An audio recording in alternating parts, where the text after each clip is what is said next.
الحمد لله الحمد لله الذي بنعمته تتم الصالحات والصلاة والسلام على أصحابه الطيبين والطيبات صلوات الله عليهم وسلامه أما بعد দূরের ও কাছের সম্মানিত সুধী দর্শকবৃন্দ, পৃথিবীর যে প্রান্ত থেকে আপনারা আমাদের এই আয়োজনে অংশ নিচ্ছেন, আপনাদের সকলকে জানাই শুরুতে জান্নাতি সওগাত। আসসালামু আলাইকুম ওয়া রাহমাতুল্লাহি ওয়া বারাকাতুহু। অতঃপর আজকে আপনাদের সামনে যে বিষয়টি নিয়ে আলোচনা করব সেটি হলো হজ। হজ ইসলামের পঞ্চম রুকুন, আর আল্লাহ রাব্বুল আলামিন এর মাধ্যমে ইসলামকে পরিপূর্ণতা দান করেছেন।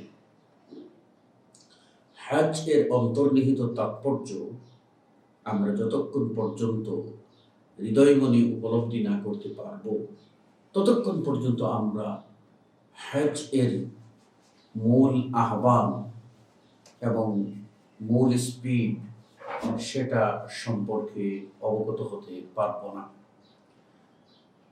আমরা সময়কে কাজে লাগিয়ে সংক্ষেপে বিষয়গুলি নিয়ে আলোকপাত করছি। প্রথমত, হজ কি?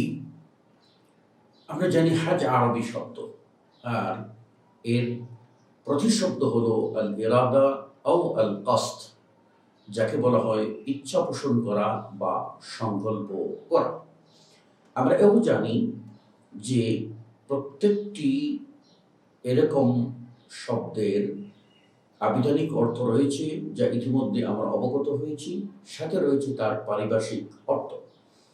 ইসলামী শরীয়তের পরিভাষায় হজ বলা হয় আত-তাআব্বুদু লিল্লাহি সুবহানাহু ওয়া তাআলা বিআদাইল মানাসিকি ফি মাকানিন মাখসুসিন ফি ওয়াক্তিন মাখসুসিন আলা মা জাআ ফি সুন্নতি রাসূলিল্লাহি সাল্লাল্লাহু আলাইহি ওয়াসাল্লাম।